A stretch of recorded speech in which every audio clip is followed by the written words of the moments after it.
saw our bloodline, Mother, written across time. We're Harkonnens.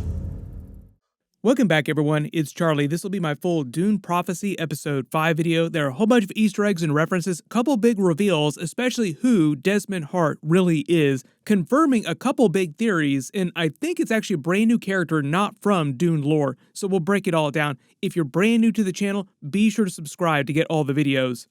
There's only one episode left. I don't know if the show is going to get renewed for Season 2, but you can kind of see some of the pieces that they're setting up for Season 2, like sending people to Arrakis, probably because they want to do way more Arrakis-based stuff in Season 2, as opposed to Salusa Secundus around the palace. But the episode title was In Blood, Truth, which is a reference to the big Desmond Hart reveal. He is the son of Tula that she had with the Atreides heir way back when she killed all of them. Apparently, she gave birth to him at some point and didn't tell Valia. So I think the idea is that when she went back to Langfell and they were talking about what they were going to do next, Valia took the agony and then Tula agreed to go with her and become part of the Bene Gesserit with her so they could stay together. At that point, it sounds like Tula didn't know she was pregnant yet. Valia presumably became Mother Superior, then told Tula to get rid of the baby, and she just came back telling her that she did get rid of it, when really what she did is give birth to the baby, then leave Desmond with some other family or in foster care or something like that. The way he talks about it, he makes it sound like he believes his mother abandoned him to this terrible existence. It probably didn't go down exactly like that. But that was why Tula was gasping when she saw the reveal, because she recognized the baby's face in the picture, like, oh, that's the picture of the baby that I gave up. But if it wasn't clear, Valia didn't know that Tula's baby survived. She assumed that Tula got rid of the baby. Travis Fimmel also said one of Desmond's big goals this season, in addition to just getting rid of the Bene Gesserit, is learning the truth about who his mother really was. He doesn't know that it was Tula, he only knows that his mother was a Bene Gesserit. So it seems like Tula at some point is going to come to Salusa Secundus in the finale, and they'll have some sort of confrontation. The opening scene starts with the Emperor's fleet in orbit with another Bene Gesserit come to the planet. It's actually Francesca, who is the mother of Constantine, the illegitimate son of the Emperor. Remember, the Emperor's only legitimate child with the Empress is the princess. That is why Constantine grew up assuming that he would never take the throne. But in the eyes of the Imperium, just in general, the Landsraad, he's not viewed as being in line for the throne. That could always change because it seems like he gets a big promotion in life at the end of the episode. But in general, they kind of get into this during the Dune books and the Dune movies, where the idea is that Jessica gave birth to Paul, and technically he's the heir to the Duke because the Duke didn't have a legitimate son. But under normal circumstances, he would have been forced to take a political wife with like some other great house's woman, and then that son would have been the heir. We find out that Valia is the person who actually summoned Francesca to the planet to help twist the Emperor back to the Bene Gesserit, make them more loyal to them again, sort of turn things around for them in general inside the royal court. Desmond puts on his new Imperial uniform. The scrap that he picks up and he starts smelling, he does it again later in the episode too, we find out is actually probably a scrap that Tula left with him when she left him as a baby. So like it's his only memory of his mother. His blue uniform is meant to be the same one worn by the soldiers of House Corrino here, the Emperor's personal forces, and the Sardaukar. I think the idea is that these are meant to be Sardaukar. They do a bit of a lore dump on the Dune universe, like we get a couple history lessons from a couple different characters in this episode. The Emperor references humanity's time on old Earth in ancient times. In the Dune universe, the machine wars, for example, are meant to take place in the distant future of our own real-life universe. They're kind of vague about the exact timeline on this.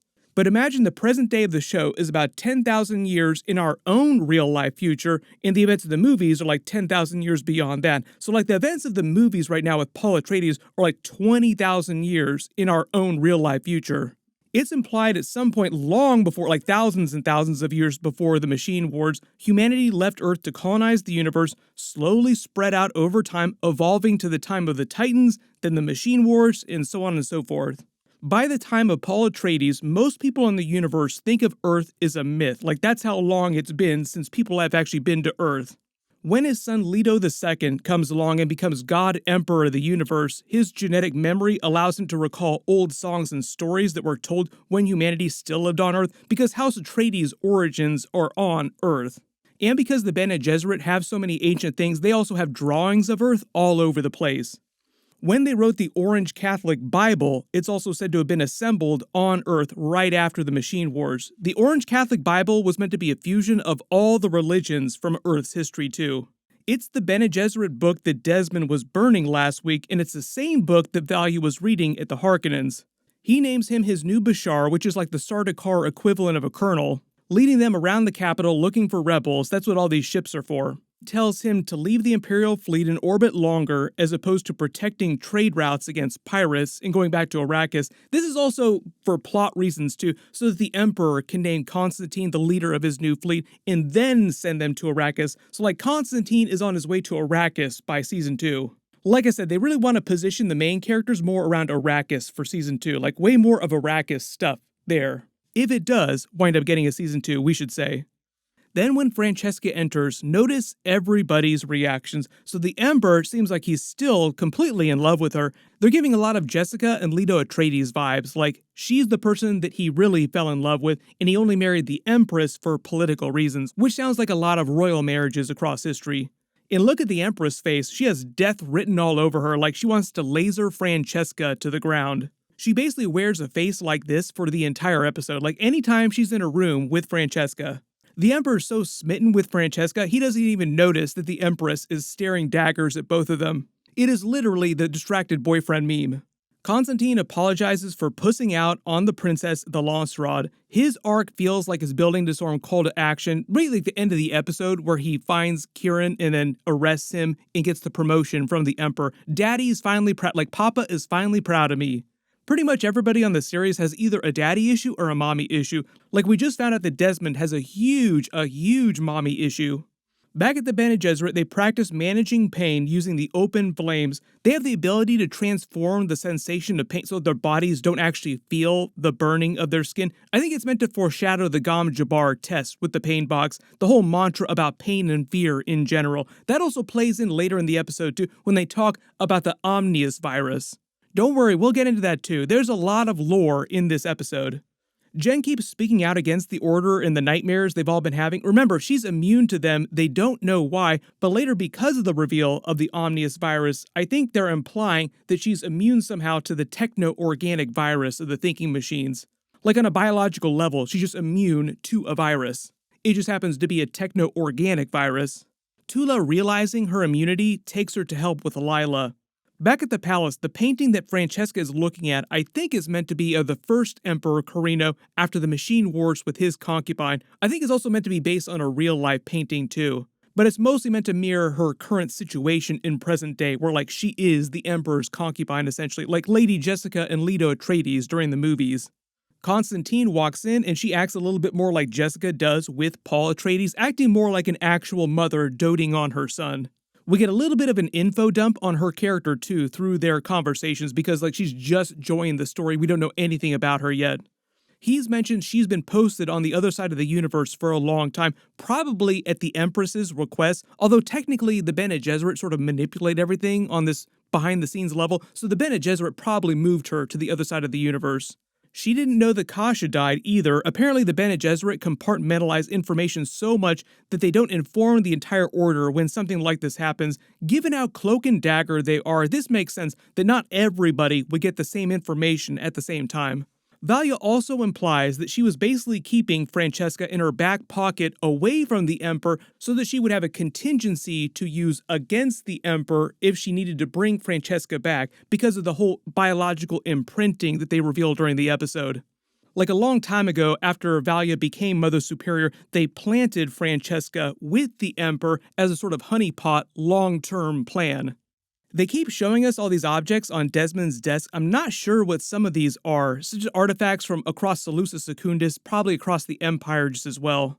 The new Baron Harkonnen comes in before he knows he's the new Baron, like he hasn't got the ring yet, but he's coming to ingratiate himself on the orders of Valya, but the way they play it, they make it seem like he's willing to betray Valya to Desmond, all to try and curry favor with the Emperor for House Harkonnen. It's not till later in the episode that Valya reveals, oh, I told you to do all that, like we're going to burn our contacts in the market in order to distract them. And I think part of the idea is that this will benefit House Harkonnen, like they'll come out on top of this and it'll set them on the path to getting Gady Prime as a reward. Currently in the timeline, they still only control Lengvale right now, like they'd just been voted up to the Lawstrad, so like the next big step for them would be getting Gady Prime. Part of the idea here too is that Valia is going to try and lure Desmond to the bar where they can blow him up. That's the whole reason why she wants Harrow to sell her out, so to speak. Love the way their conversation goes down too, like it's completely unhinged. You have Desmond here doing spice bumps mid-conversation without breaking his step, then having Harrow do some with him, and leaving him with a rock. Like, here's a giant rock, don't do it all at once, it'll really mess you up if you do too much too fast. You have to remember in the Dune universe, spice is used for many different things, but they also use it for recreational drugs.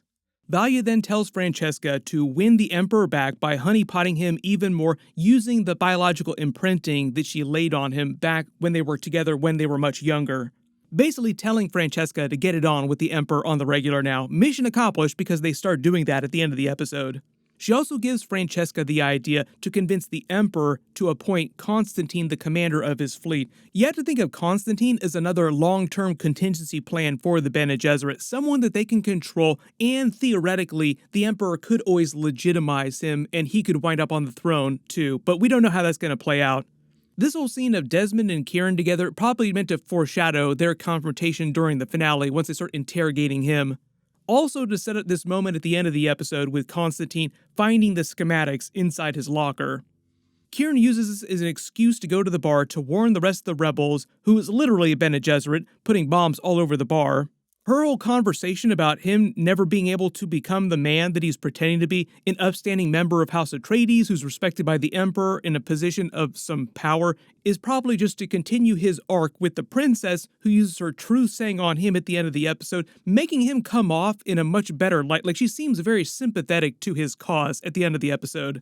We will see if he winds up surviving the finale though, because it does seem like Desmond is going to want to interrogate the hell out of him.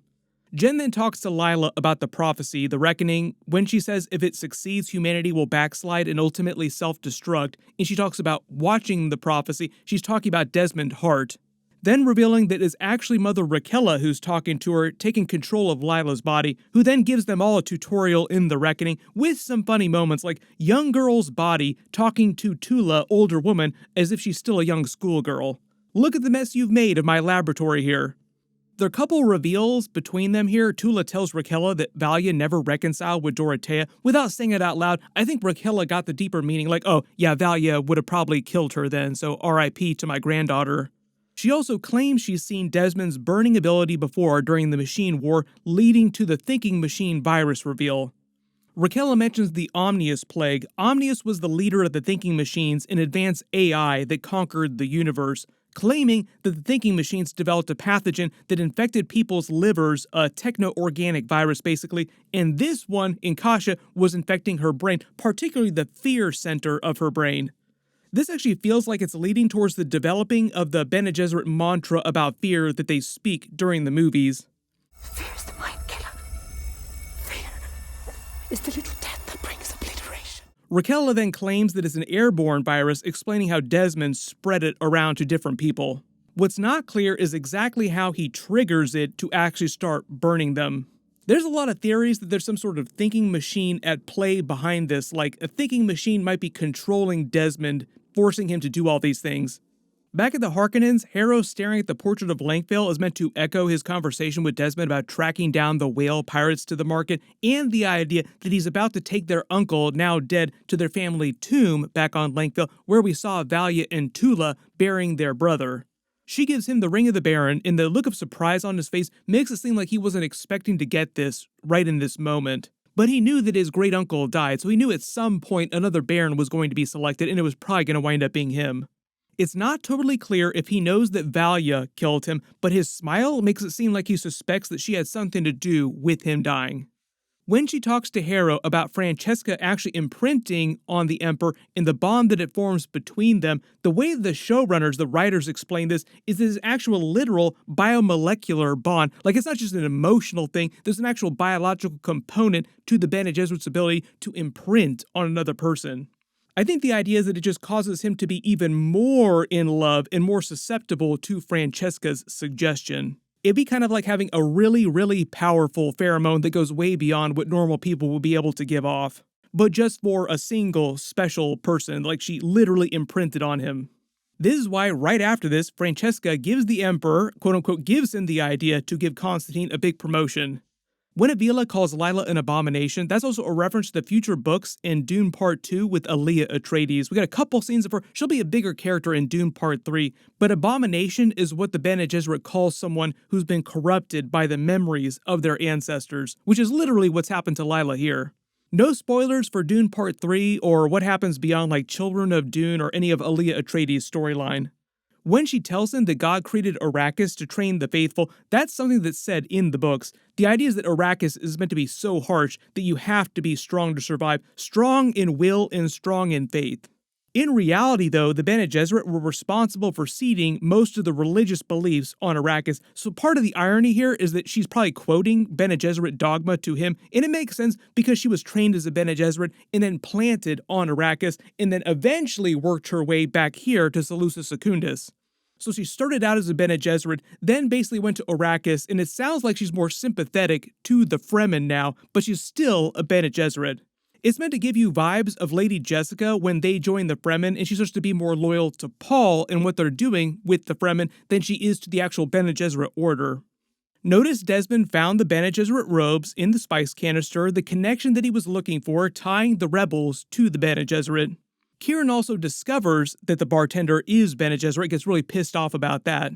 And the only reason Desmond is saved here is because he was upstairs, protected a little from the bombs, and also his personal shield was activated, which helped offer a little more protection on top of that. So that's why it seems like he's not too torn up by the bomb. When Kieran asked the bartender where the Fremen on Arrakis figure into the Bene Gesserit plans, that's all meant to lead to Kwisatz Haderach plot later on, taking control of Arrakis eventually. They didn't know that it was going to be Paul Atreides or Leto II. They just assumed it was going to be someone that they could totally control, and that person will be able to control spice production, literally controlling all the universe. Back at the Bene Gesserit, when Jen asked Tula what she's sacrificed for the Order, it just meant to foreshadow the reveal of Desmond Hart being her son that she had with the Atreides, then gave up before joining the Order. That was her great sacrifice, sacrificing her child. Constantine meets with his mother again, does another Dune history explainer. Roderick and Jules are his grandfathers, who were each emperors before him and his father, going back to the first emperor. So the current emperor right now is the fourth Emperor Corrino.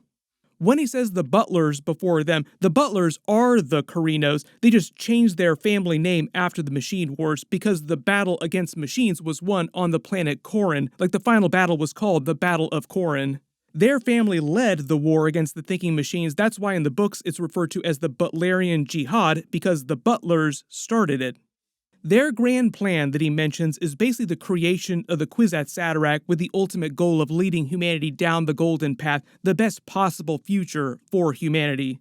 Her real purpose in giving birth to him was mostly to foster more loyalty, devotion in the Emperor, imprinting on him long term, and also to help position someone in line for the throne as a contingency plan. She also says to protect his sister against anyone seeking her harm, leading him to the big Kieran Atreides reveal. She basically tells him to get Kieran Atreides without actually telling him out loud. And I think they also want to imply that Francesca does actually love the Emperor, so gave him the son the way that Jessica gave Leto Atreides the son Paul Atreides. There's a lot of comps on this show that they want to make to the movie characters, like, oh, you remember these characters like Jessica, Leto, Paul. These characters are doing similar things to them.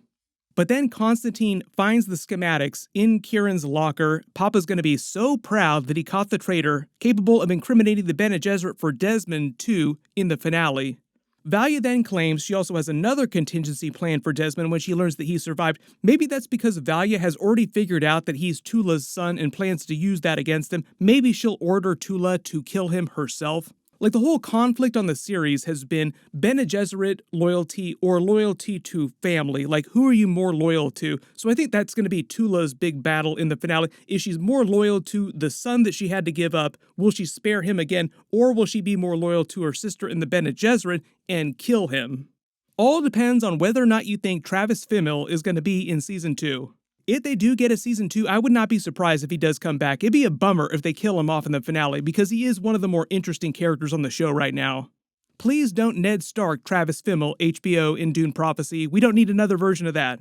Valia then sends Michaela back to the Bene Gesserit safe house on Arrakis, meaning that she would come back in Season 2 if they do renew the show. The Emperor names Constantine the commander of his fleet in exchange for finding the traitor and is sending them to Arrakis to oversee spice production. Like I said, more Season 2 plot it seems like they're trying to set up. The Empress looks like she's about to explode with anger just because the Emperor is so focused on Francesca and his son with her. The princess, surprised by the Kieran reveal, uses her truth saying on him, and based on his answers, she seems a little more sympathetic to him, so maybe she will try to spare him in the finale, but like I said, there's probably going to be some big confrontation with Desmond Hart too. Lila then seems like she's back 100% this time, but they're not sure if Raquella will also come back again in the finale. I think they just want to tease the idea that other people from the past could come back, like Dorothea could come back, Raquella could also come back in her mind. She explained she was conscious for everything that was happening the whole time, sort of like riding shotgun in her own mind. Tula then learns the truth about Desmond Hart. Like I already explained in the video, basically she is the son that she had with the Atreides when she killed them all, and then at some point after she joined the Order with Valia, discovered she was pregnant, gave birth to the baby, and then lied to Valia about quote-unquote getting rid of it. We will see what that mommy reunion looks like during the finale. Like Desmond Hart definitely has some mommy issues. We'll see how they resolve that. This is why right after the reveal, you see him sniffing that scrap of cloth again, just to remind you, like, oh yeah, she is his mother. The Empress then comes in and explains more of her beef against the Bene Gesserit and what's brought the two of them together, because he hates the Bene Gesserit and is looking for his mother inside their order, like, who is my mother? And basically wants to get rid of them, blaming them for everything bad that happened to him as a child. She wants to get rid of them because she feels like they've taken everything away from her, particularly her family. And it seems like he becomes her concubine, like she's getting herself a side piece. The Emperor has a concubine, and now the Empress also has her own concubine, which is not uncommon in the Dune universe. Like, this is actually a fairly normal thing for great houses like this. One of the other funny details here too, because of the whole Desmond Hart reveal that he is Tula's son, is that Olivia Williams, who plays older Tula, is only 11 years older than Travis Fimmel, who plays her son on screen. So they're kind of playing it fast and loose with people's ages. Like Olivia Williams in real life is in her mid-50s, Travis Fimmel is in his mid-40s. I guess they're saying on the show he's in his mid-30s or something like that, because Tula looks like she's in her early 20s when she's having this affair with the Atreides. But there were a whole bunch of reveals. Pat yourself on the back if you thought that he was going to be revealed as Tula's son with the Atreides. We will see what's going on with the whole thinking machine virus too, because that's like another part of this equation. There's probably some thinking machine explanation behind what's going on with Desmond. My full episode 6 finale video will post next week after they release it, and big reminder, Marvel's What If episodes are going to be starting next week too. There's a bunch of stuff coming up this week. They're supposed to be releasing that new David Cornswet Superman trailer. Of course I will do all the videos for it. Be sure to enable alerts for my channel so you don't miss anything. We also have the Star Wars Skeleton Crew episodes and Creature Commandos, so there is a lot going on this December for the end of the year. Speaking of giant space fantasy series, Henry Cavill just announced that his Warhammer series at Amazon is moving forward and they're going to be doing episodes in the next couple of years. Click here to learn all about that because it's huge, and click here for all my Dune episodes. Thank you so much for watching, and I'll see you guys in the next one.